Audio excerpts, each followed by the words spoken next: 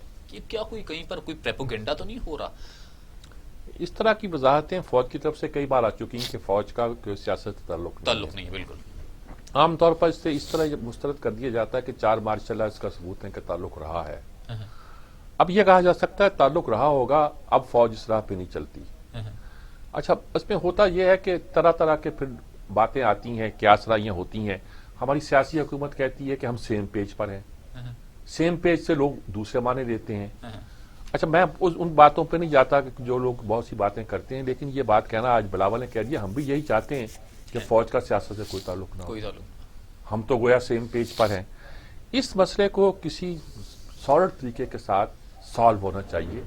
ورنہ پاکستان کی سیاست میں ہمیشہ اب کھلے عام کہا جا رہا ہے کہ عمران اس لیے پاور میں ہے کہ اسے فوج لائی ہے اور فوج ہی کی بیکنگ پہ کھڑا ہے. آج فوج کی بیکنگ ختم ہو جائے تو اس کے جو ممبر اس کے ساتھ ہیں وہ دھرام سے گر جائیں. یہ ویسے جانے ہمارے اسی چیز پہ گفتگو کرنے کے لیے ہمیں جوائن کیا بریگیڈیئر ریٹائرڈ فاروق حمید صاحب نے. فاروق حمید صاحب ہمارے ساتھ ہیں جی. بریگیڈیئر فاروق حمید صاحب ماشاءاللہ. یہ تو خیر بات ہی ختم ہو گئی مزہ آ جائے گا اب. جی بریگیڈیئر صاحب کیسے ہیں آپ؟ السلام علیکم. آپ کی دعا سر آپ خیریت ٹھیک ہے؟ میں اللہ کا شکر ہے ٹھیک ہوں. اب بتائیے آج تو D G I S P R کو پھر کہنا پڑا کہ ہمیں نہ گھسیٹیں سیاست میں.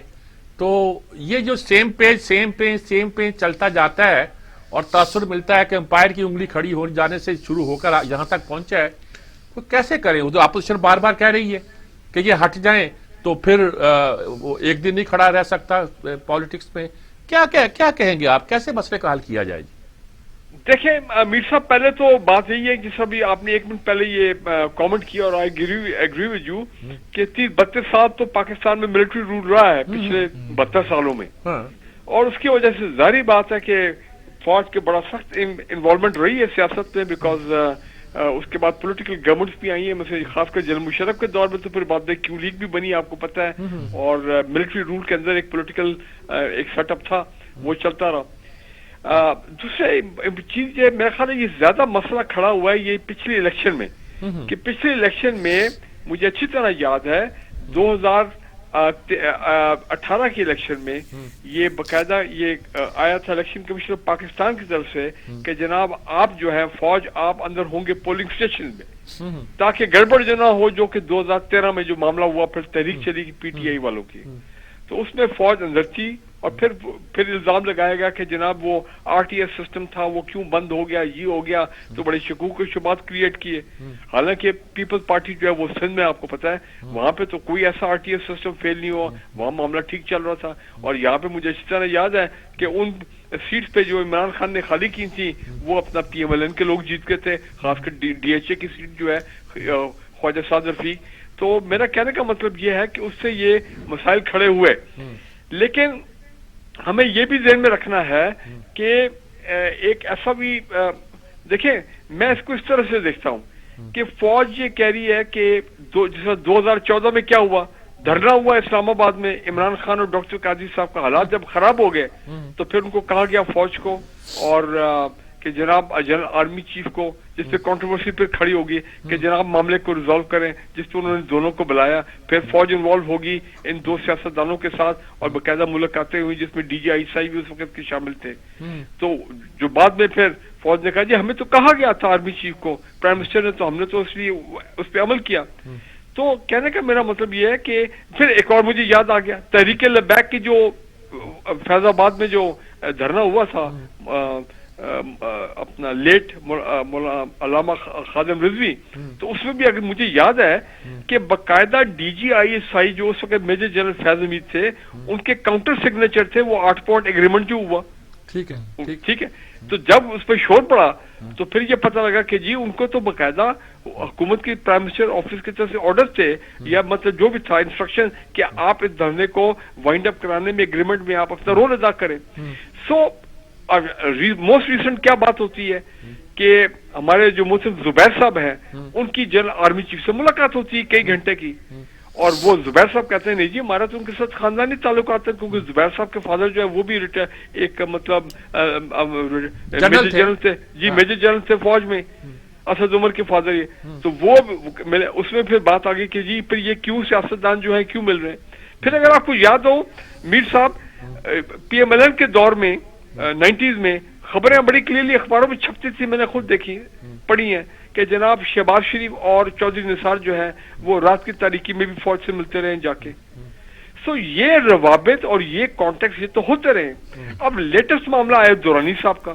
اب دورانی صاحب نے جو بیک چینل یا بیک ڈور یا فرنٹ ڈور جو انہوں نے کیا ہے اپنا تمام پی ڈی ایم کے لوگوں کو ملے, جس کے بعد میں نے دیکھا ہے کہ پی ڈی ایم کے لوگوں میں کے ایٹیچیوڈ میں چینج آیا ہے, ایک رویہ. لیکن وہ جی ڈی اے اور پیر پگاڑا صاحب ان کی ایما پر اور ہو سکتا ہے پولیٹیکل گورنمنٹ کی ایما پر یہ ساری بات چیت ہو, لیکن بات وہی آ رہی ہے کہ جی فوج ملوث ہے. تو میرا خیال ہے یہ اچھا ہے کہ ایک دفعہ یہ معاملہ جو ہے وہ کلیئر ہو گیا ہے. وہ بار بار کہہ رہے ہیں جس طرح آپ نے بھی کہا کیسے کلیئر ہوگا؟ مت گھسیٹیں. نہیں, کہنے سے تو کلیئر نہیں ہوتا نا. کیسے کلیئر ہوگا؟ یہ تاثر کیسے ختم ہوگا کہ فوج ان معاملات میں دخل نہیں دیتی؟ لوگ ماننے کو تیار نہیں ہوتے, نہ اپوزیشن مانتی ہے, نہ حکومت تو فخر سے کہتی ہے فوج ہماری پشت پر ہے, فوج ہمارے پیچھے ہے اور فوج ہر حکومت کے پیچھے ہوگی وغیرہ وغیرہ, جیسے بھی آرگیومنٹ. فوج جی کہتی ہے میر صاحب کہ جو بھی ڈیموکریٹکلی الیکٹڈ گورنمنٹ ہوگی ہم ان کے پیچھے ہیں, ان کی سپورٹ میں ہیں آئین کے مطابق. کہ اگر ان کے مثلا اگر آج لیٹ سے پی ٹی آئی کی گورنمنٹ نہ ہوتی اور کسی اور پارٹی کی گورنمنٹ ہوتی, میں بات کرتا ہوں تو, اور آپ کے خیال میں کورونا میں جس طرح بھی فوج نے کردار ادا کیا ہے, ایک قسم کا جوائنٹ آپریشن چل رہا ہے کورونا کو کنٹینمنٹ کے لیے 1 سال سے, این سی او سی تمام فوج کا بنیادی رول ہے. فوج نے پھر بھی کرنا تھا, فوج نے تو کرنا تھا. اس کا نام ہی یہ بتاتا ہے national control and operation. National control یہ لفظ ہی بتاتے ہیں کنٹرول آپریشن. اب اگر کوئی اور بھی گورنمنٹ ہوتی اور ٹڈی دل کا حملہ ہوتا تو فوج نے تو پھر بھی میدان میں آنا تھا کہ بھئی ان کی آئینی ذمہ داری ہے. فلڈز ہوتے کوئی بھی ہوتا فوج نے تو آنا تھا. ابھی آپ دیکھیں یہ جو ویکسین والا معاملہ, آج ان کی ویکسین اتری ہے, چائنا سے آئی ہے, ان کا نہیں بھائی یہ تو جائے گا اپنا ظاہری بات ہے جو گورنمنٹ کا ایفرٹ ہے اور نیشنل ایفرٹ ہے کہ پہلے ہیلتھ ورکر جو ہے پرائرٹی ان کو پہلے لگائی جائے. انہوں نے کہا جی ہماری جو ویکسین ان کو آپ دے دیں. تو میں کہنا یہ چاہ رہا ہوں کہ یہ کچھ ٹائم لگے گا جب کہ معاملہ بالکل جو ہے وہ ملٹی پلائی بائی 0 ہو جائے گا, ان دا سینس کہ لوگ کہیں گے. اور وہ یہ کہ اب اگلا الیکشن آ رہا ہے, اب اگلے الیکشن میں میرا خیال ہے ظاہری بات ہے پریشر یہی بلڈ اپ ہو رہا ہے کہ فوج جو ہے اس کو 2023 کے الیکشن 28 کے الیکشن میں 2023 کے الیکشن میں ان کو پولنگ اسٹیشن کے اندر نہیں ہونا چاہیے. لیکن میر صاحب میں آج آپ کو بتا رہا ہوں, لکھ لیں آپ اگر آپ کے سائٹ پہ کاغذ ہے کہ اگر فوج اندر نہیں ہوگی پولنگ اسٹیشن میں تو وہی 2013 سے بھی زیادہ خوفناک قسم کی جو ہے نا معاملات جو ہے نا وہ خراب ہوں گے پولنگ اسٹیشن میں. میں نے خود NA-125 2013 کی الیکشن میں دیکھا ہے, اندر جا کے دیکھا ہے کہ کیا ہو رہا تھا 4 بجے یہ اپنا ایک بہت بڑے اسکول کا جو مین ڈی ایچ اے کا جو پولنگ اسٹیشن تھا. میں نے خود اپنی آنکھوں سے دیکھا ہے کہ ہو کیا رہا تھا وہاں پہ, اور میرے ساتھ فورن جرنلسٹ بھی تھے. تو اس کے بعد پھر ہم نے سب لوگوں نے شور ڈالا کہ جی یہ تو بات غلط ہے. تو اب یہ ایک مسئلہ ہے کہ یا تو معاملات خود ٹھیک کیے جائے. اب کارکے کا جو رینٹل پاور پلانٹ کا کیس ہے وہ ہمارے خلاف دیکھ رہے اتنا برا کیس تھا, انٹرنیشنل ہمارے پاس فیصلہ آ گیا, لیکن پیچھے خبر کیا آئی ہے کہ آئی ایس آئی کے آفیسر تھے بریگیڈیئر اور کرنیل, ان کو تمغے دیے گئے, اخباروں میں ہے تمغے دیے گئے کہ انہوں نے ایسی ریسرچ کی, ایسے حالات کو دریافت کیا, معاملات کو کی کھوج لگائی کہ وہ کارکے کا معاملہ انٹرنیشنل لیول پہ معاملہ کنٹرول ہو گیا. سو یہاں مجھے اب یہ نظر آ رہا ہے کہ وہ معاملات جو کہ پولیٹیکل گورنمنٹ پہ کنٹرول میں نہیں ہوتے وہاں پہ پھر ان کو آنا پڑتا ہے. تو یہ ایک میں مانتا ہوں بڑا کمپلیکیٹڈ معاملہ ہے, لیکن unfortunately this is how it is happening. آپ دیکھ لیں یہ اب سینٹ الیکشن کے اندر کیا وہ چیز بلڈ اپ ہو رہی ہے, اور کیسے وہ جب 14 سینیٹرز جنہوں نے چیئرمین سینٹ کے الیکشن میں انہوں نے اپنے, میں خود دیکھ رہا تھا وہ لائیو کہ پہلے وہ آئے, انہوں نے پوری ریزولوشن جب پیش کی گئی اس کے ووٹنگ کے لیے وہ سب نے ہاتھ اٹھائے. تو میں نے کہا یہ تو معاملہ ختم ہو گیا. لیکن جب وہ آدھے گھنٹے میں بیلٹ مکمل ہوا تو 14-15 سینیٹر تھے, انہوں نے کیا اس وقت ان کو کوئی ٹیلی فون کال آئی مثال کے طور پہ, کیا اس وقت کہیں پہ انٹرونشن ہوئی؟ وہ تو بیلٹ باکس تو سامنے پڑا ہوا تھا, وہ اندر گئے معاملہ الٹا ہو گیا وہاں پہ. اب آپ مجھے یہ بتائیں کہ کس کو بلیم کیا جائے اور کہاں؟ اور یہی سیاستدان یہی کہتے ہیں کہ ان پر یہ خفیہ ادارے دباؤ ڈالتے ہیں, ان کو